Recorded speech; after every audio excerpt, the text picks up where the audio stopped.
Have you ever cheated before? Yes, I have. What led you to cheat? I was married, so I cheated on my now ex-husband. Did you feel good after that? I actually felt great. I did not feel guilty. So what was that trigger? Basically, if you are not getting satisfied sexually. So you were being starved sexually? Yeah, even the person that I had the affair with at the time had been told exactly that I would never leave my husband for you. And in fact, there was never an intention to leave my husband.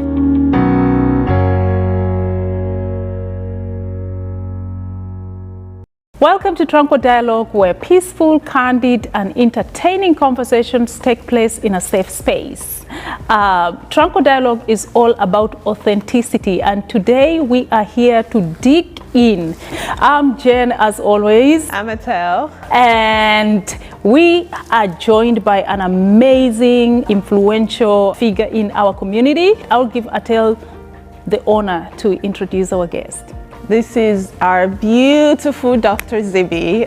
She's a rural GP, general practitioner, and I'm so excited to hear a lot of what you have to share today, and I know everyone watching this would have so many learnings and takeaways. Thanks for coming today. And today's episode is a very special one. We're discussing about infidelity. So you don't know when it will happen, where it will happen. They always say if you're not in the pitch, you know, it's always easy for a fan to throw stones and insult the player without knowing what the player has been through, and unless the person is actually put in the pitch. That's a great analogy. Yeah, unless the person is in the pitch, then you'll understand how difficult it is. Dr. Zibi, what is infidelity? Infidelity is basically, put simply, it's cheating. It's a person cheating on their partner. Have you ever cheated before? Have I ever cheated? Yes, I have. What led you to cheat? A number of things. Were you married? Sorry. Yes. What led you to step out of that relationship? I was married, so I cheated on my now ex-husband. He's not an ex-husband because of that, but there were a number of things that led to the infidelity, basically. Yeah. Are you comfortable to share? Yeah, you know, I'd been married for over 20 years. And anybody who's been in a long-term relationship, it doesn't matter whether it's long-term, 5 years, 10 years, 15, 20, however long. How old were you when you got married? I was 24. Yeah. Are you those kind of kids that grow up so fast in an African household? You have to be mature at a very young age and start thinking through, I have to do this. Yes? There were steps, you know. Leaving Botswana, going to Australia, going to study medicine, and that studying medicine had to be, you know, I had to excel so that I can be a doctor and make the family proud, all those things. I'm also the firstborn, and being the firstborn, again, you become the adult from a young age. I remember I used to have to stay home and look after my younger sisters when my parents had maybe a funeral to go to in our hometown and things like that. So yeah, when I got married at 24, I felt I was ready. I felt I was old enough. And you were getting married to the love of your life. And I was getting married to the love of my life, who I had known for about 6 years actually before we got married. Yeah, and so I had been living in Australia by then for 2 years, alone without my parents. So I thought, you know. So you met your partner here? No, we met back in Botswana actually, yeah. We met in Botswana, we got married in Botswana, and I was here studying, and when I finished studying, he moved over with my little girl. So you were here alone, your family was there? Was there in Botswana, there. Okay. Yeah. Because I know that there's dynamics, right, with migration and what that causes to family. Do you think that played a role anyway in your relationship? Yes and no. Yes, in that when you are in a relationship in 1998, where the only means of communication with your partner is by writing letters. When you say in 1999, I don't feel like asking your age at this point. My nails will tell you what my age is. Yeah. She already gave it away before as well. Yeah. So I just turned the big 50. Yeah. Happy birthday. Happy birthday. Thank you. Thank you. Obviously, when you moved here with your husband and daughter and started a beautiful life. They joined. They joined when I finished uni. Yeah. Yes, you started a beautiful life together here, and that's it. You're like, this is it for me, right? What led you to step outside your marriage? And So it was during COVID. so recent, very recent. Life is stressful already, and then during COVID, COVID added another element of stress to all of us. One of the things that was going on in my life at that time is I actually had gotten injured a few years prior, and I was home a lot. And being home a lot, my husband would go to work, and he was working in a business that meant he was away from home quite a lot. Away from home as in just out during the day. But long hours, starting early in the day, finishing late in the day. And I was home a lot without much to do. And because when I got injured, it was actually my shoulders that got injured. I really could not do anything. Couldn't clean, couldn't cook, couldn't do a whole lot of things. The only thing I could do was be on my phone. So I would say probably my life just felt a little bit mundane.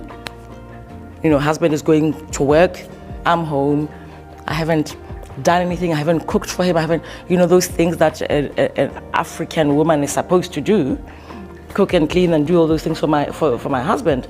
But in turn, my husband was the one doing those things for me after working long hours.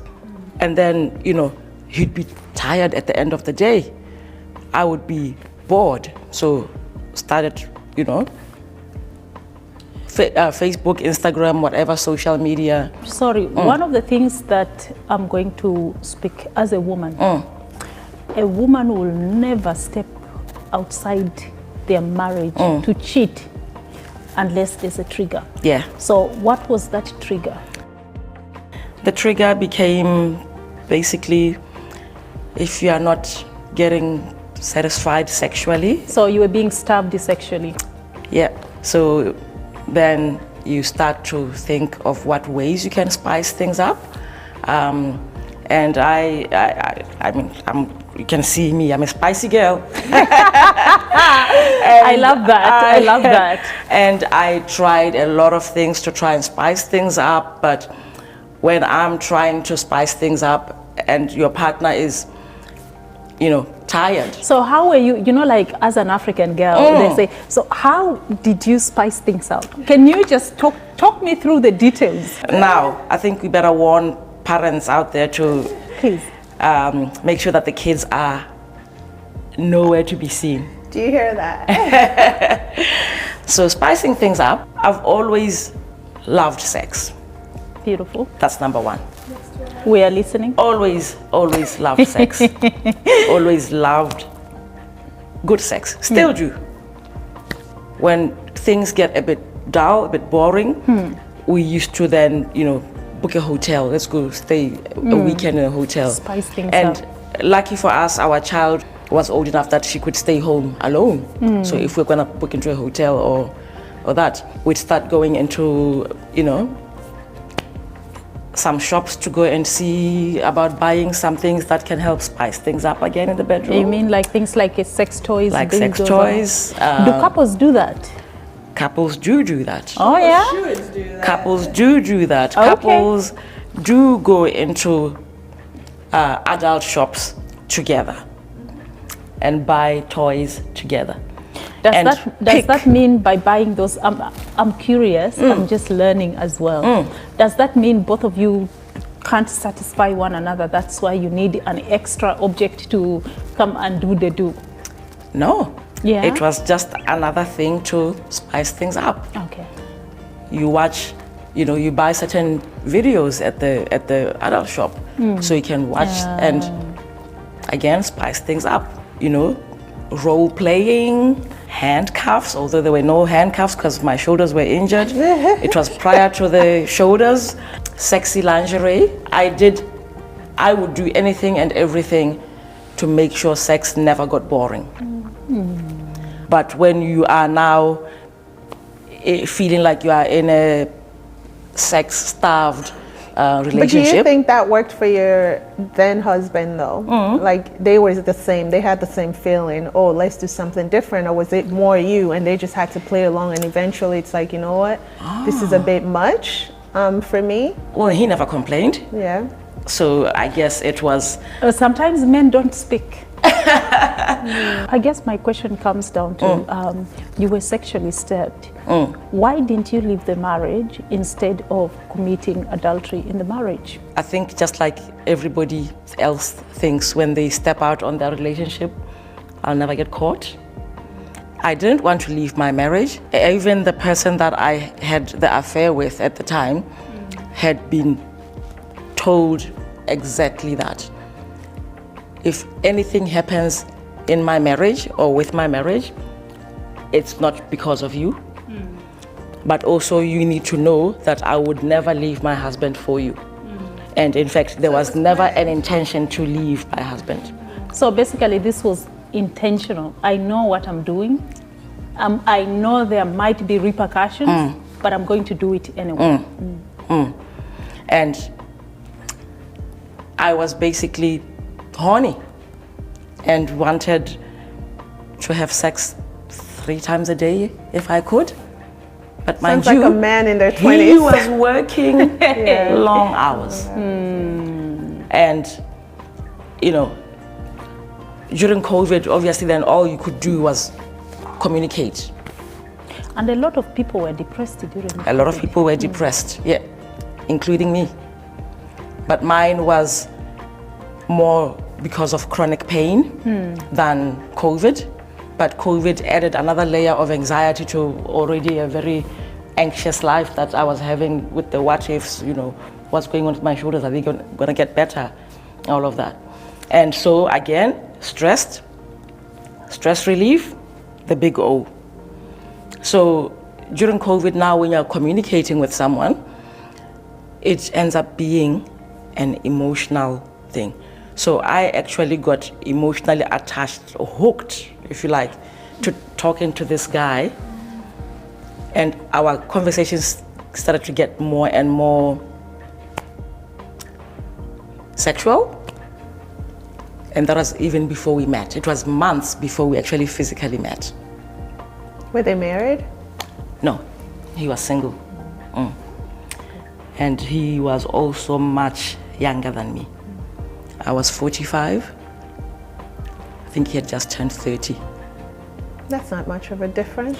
That's not bad. It goes the opposite way often. Yeah.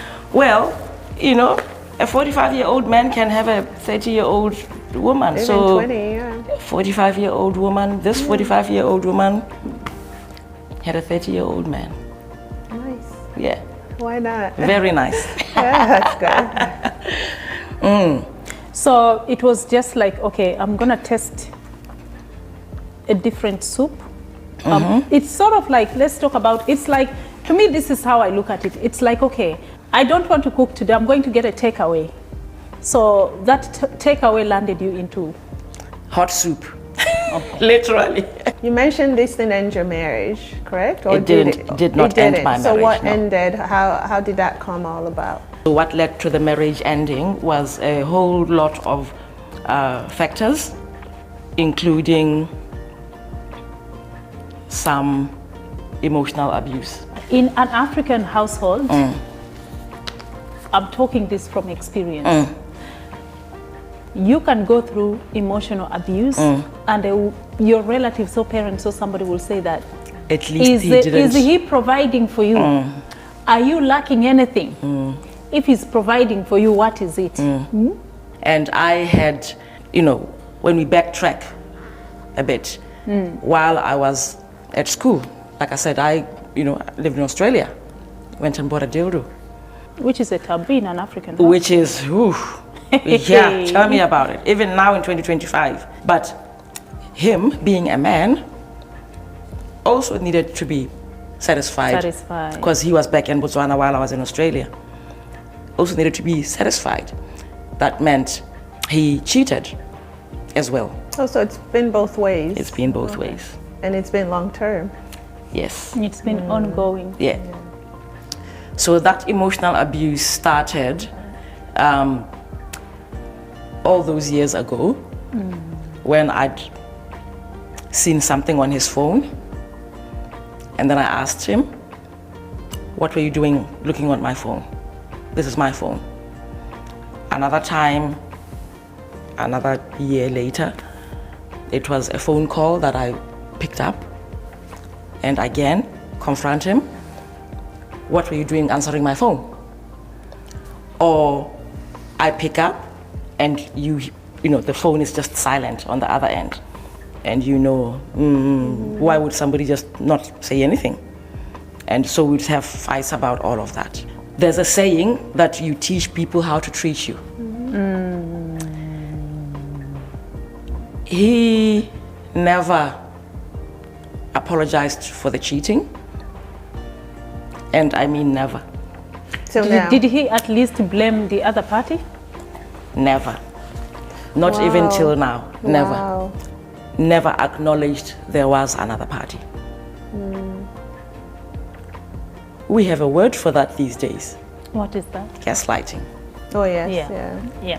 What are you talking about? Yeah. No, I'm not doing anything. Why were you on my phone? My phone is my phone. Phone calls, somebody goes and answers the phone outside. All those things, you start to imagine things. Of course. You're not imagining it, it's happening. There's evidence. There's been evidence. Yeah, of course. It got to a point where many, many years later, and I will say this never stopped. Up until the time we broke up, he was still having affairs. He found out about the person I was having an affair with. He sent his friends to come and intimidate me to stop doing what I'm doing.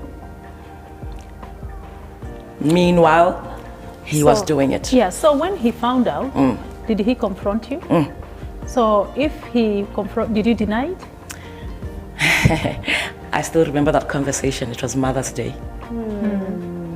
So we had Mother's Day lunch with family, and Dad went home, had dinner. Our daughter went to bed. I think one thing I will say I appreciate even up till now, which is why when we told people that we were separated, people were surprised because they never saw us fight. We always looked happy. We always couple goals.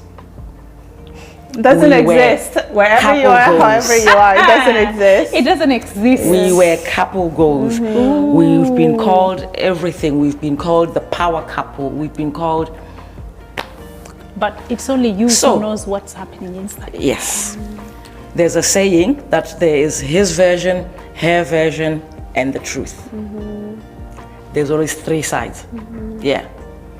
So our child has gone to bed. He asked me, and this time we were not even in the bedroom. He just said we were sitting on the couch. And then he said, who is so-and-so? And my heart just exploded. Dang, What I've the been caught. fuck? Where did he? And I said, he's a friend of mine. And he said, I see you've been chatting with him. What is your intention with him, or what was your intention with him? And I said, to fuck him. You were bold. You were blunt. Like, Did you get any slap? no. There was no slap. There was no slap. That was bold and disrespectful. I know. And How there's is a it reason for that. disrespectful? There's a reason for that. He would see it as disrespectful, but there's a reason why I said it like that. Because of the responses you've been receiving? Yeah. So. And he said, you're not going to even deny it. And I said, no. Why deny it? I think he was expecting me to make up stories to try and hide so that he can say, but here's the proof. But there was none of that. And I think I stopped him in his tracks by saying my intention with this guy was to fuck him. Because I wasn't getting fucked at home. Yeah, you were being stabbed. Yeah. And mind you, this was before, it was before I actually had sex with this person. Oh, you hadn't even gone, No. okay, Wow, taken that step No. forward, yeah. So he said, you're not going to even deny it? I'm like, why? You asked me a question, I'm giving you the answer. So why would I deny it? Why would I claim that I didn't want to have sex with him when that's the whole reason for this? And I had never seen my husband cry before. That was the day. And that broke my heart. You hit the nail. That broke my heart. The next day I texted this person and I said, look, whatever, we need to stop this now before it goes any further. Because I've hurt my husband more than I ever thought I could. I didn't think this would ever get out. I had told him that, I had already told him also that my marriage, like I said, if it is to end, it is not because of you. You are, if anything, a band-aid on a wound. That's what I said. You are basically just a band-aid on a wound. You are serving a purpose. And that was it. Yeah, then we ended the chat. Following day, husband goes back to work. Things go back to normal again. We go back to pew, pew, pew, pew. Meanwhile, that one is blowing up my phone. I miss you. Oh. You know, can you meet me somewhere, please? Do you think he should have respected your boundaries? Because you said, no, let's not do this. I don't know, actually, that would be for him to answer that. But also, if he sends that, I also had the right to not respond. But So it felt good to be wanted. Because remember, I'm still home. Husband has gone back to the way things were. I'm still starved.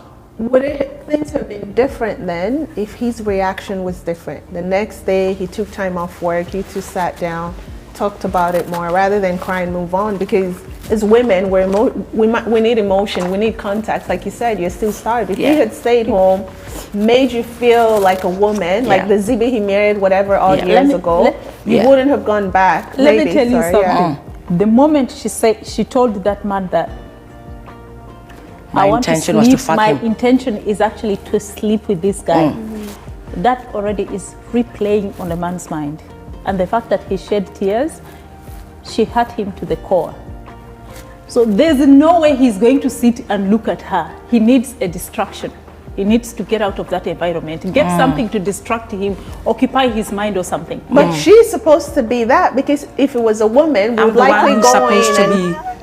I think I did, I think I did wake up that morning to make him Breakfast? coffee. I couldn't make breakfast because again, shoulders. But, Did he drink that coffee? Make him coffee before he goes to work. Try to talk to him. How was his reaction? How was his reaction? Sulking. Uh-huh. The other thing that used to happen again with the long days at work was I would text. No And this had been going on for years, even before my injury, before I was off work. I could text, and I'm a busy doctor. I had 1 minute to text my husband. He's also busy. Surely you can find 1 minute somewhere. Yeah. And he will reply 3 days later with a yes. Don't you think probably it's network? And I'm like, African We need to find stories. every excuse as much as network? possible. Huh? What network? He was working in an office with computers. You could email me if there's network problems.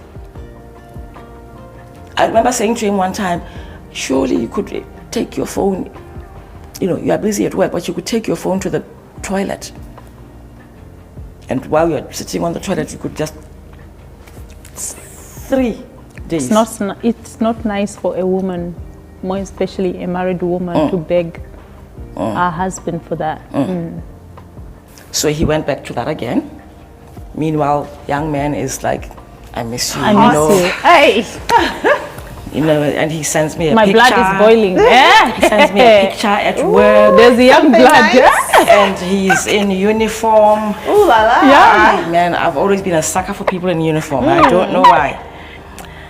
So, you know, and then lifted the shirt a bit. I'm like, Look at the abs. I need to you've got touch a that. six-pack? Hey, What women's do you weakness. want with me? You've got a six-pack? And I was like, okay, you know what? I can't drive very far. Can you come to the Barossa? So one day he said, I think he left work early or he had a day off or something. I'm coming. So we found a hotel. And you succumbed to it. And this is the weird thing, because it was my first time doing this. And we are sitting on the couch at the hotel. And we're just talking and we're holding hands. And I'm thinking, I need to go home. When are you going to I start? got responsibility. Yeah. Okay. So I stood up and I sat on his lap, and then things happened. I actually initiated sex with this person. And I'm the one who said to him when we were texting, when we were back to texting again, like, when are we going to meet? Like, That's because you're not receiving it at home. Okay. anybody can have sex with a toy. But there's something about having sex with a person. Yeah. And that's what I was craving. That's what I was craving for at home.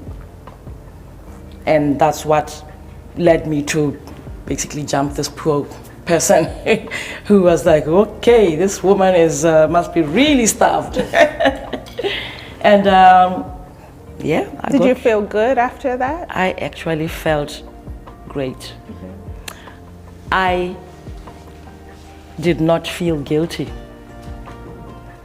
The guilt came later on, but at that time I drove home smiling. When my husband came home, I was smiling. I didn't care that he was coming. He came home late again. Did he notice? The smile? No. Notice different. something different. I think he had stopped seeing me a few years before that. I know now that there is looking at someone and they're seeing someone. I've heard of that before. He could come home and I'd be naked and he'd walk right by that time my daughter had moved out. She was already, I think, 20 plus and was staying in Adelaide. He could come home and I would be naked. He could come home and I'd be wearing the sexiest lingerie. I would have to say to him, how do you like this? And I've got this one time that's really ingrained in my brain right now, where I had to say, he had come home, again, he'd come home from work, we have dinner, and then he opens the laptop, does work. When he comes to sit on the couch, 2 seconds later he'll be snoring. Then he'll get up and go to bed, leaving me there. So what do I do? Do you think he was cheating with the long hours? I think that's part of why he didn't want to have sex with me. I had had issues even with some of his work colleagues. I remember again one of those work colleagues calling herself the work wife. He had invited me for drinks after work. I get there and he's there with the work wife. And then she's talking while I'm trying to talk to my husband and standing in between us. Disrespecting me right there. That's a thing in Australia though. And he said he didn't even see it. He said, what are you talking about? Yeah. This may seem That means you were already invisible. Yeah. You didn't see that somebody came and stood. We are sitting on 2 bar stools and somebody comes and stands between us. And focusing on you, not me, or both. Yeah, focused on him. And they're having a conversation. She's got her back to me. And he said to me, I didn't see that. I didn't notice. What do you mean? And then after that, I actually even said to her, you said it correctly. You are the work wife. We are not at work. We are at Friday night drinks. I had come from work, so it was before my injury. Gone for Friday night drinks with my husband. What was her response? I don't even think she said anything. And then he says, do you want to go in the restaurant next door? Let's go have dinner. Oh, are you doing anything tonight? Do you want to join us for dinner? So he asked her. When do you think he stopped seeing you? Or why you think he stopped seeing you? Why? I can't tell. You two never had that conversation till today? No. And when I decided to leave him, he stopped speaking to me. So you decided to leave. I decided to leave. Why did you decide to leave? My cup was empty in that I was losing myself. I had no purpose. I try and ask for the bare minimum, reply my text. That's it, yeah. Or when I injured my shoulder, please fill up the kettle because this shoulder is, I couldn't go beyond putting my hand on my side. So how am I going to hold a kettle and turn on the tap? Even now, 6 years later, I still struggle with that, but at least the arm can move. But I can't pour more than maybe a cup of water in the kettle because then it gets heavy. Please fill up the kettle for me so that when I wake up, I just turn it on so I can make my coffee. So when you left your marriage, did you continue to see the other young blood? Young blood. Yes, for a little bit after that.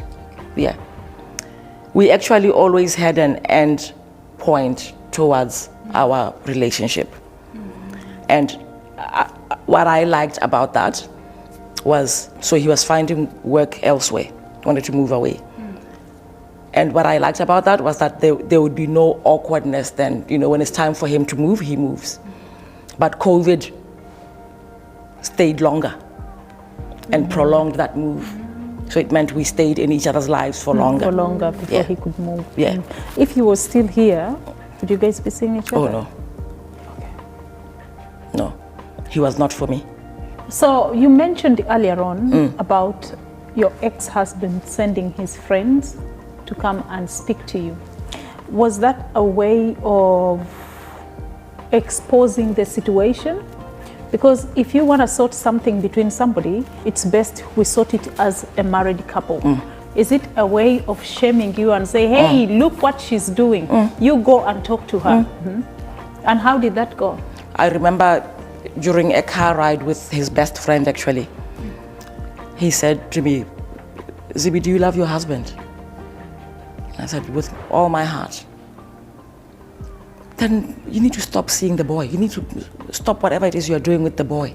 I'm like, what boy? I'm like, I am not seeing a boy. I am sleeping with a man who is doing things for me that my husband is not. The time I actually decided this is it, I was leaving town for a week. And he had come home early. And I'm thinking, okay, he's gonna give me a going away present. Comes home, makes a coffee, opens his, I'm getting packed in the bedroom. You know, opens his laptop. As I saw that he's home, he came and gave me his, you know, we always had a hello kiss and a goodbye kiss, just a mwah, mwah. You know, the obligatory kiss. So he'd come in and just, hi, okay. Oh, you're home early. Yeah. Went and made his coffee, sat down. So as I finished, I'm taking my stuff to the car. And he's sitting at his computer.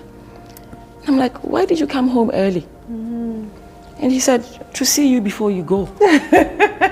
Am I the computer? And I'm like, I actually was excited. Because I thought I was actually gonna get some, you know, going away sex. And the funny thing is, where I was going, I was actually gonna be able to see my side piece anytime that I wanted. But I still wanted to have sex with my husband. Of course, yeah. And what he said to me was, oh, okay, well, let's go quickly get it done then. Like he's doing you a favor. That's when I decided, if I have to beg for sex, I've begged for everything else in this relationship. I've begged for a text message. But to now beg for sex? This is no longer a marriage I want to be in. I believe you're not speaking only for yourself, but there's a lot of women out there, or a lot of couples that out there. Yeah, believe me, we all put that face in the society. But do you think there's women out there going through what you're going? I would even be willing to bet that in every household, there would be elements of, does he see me?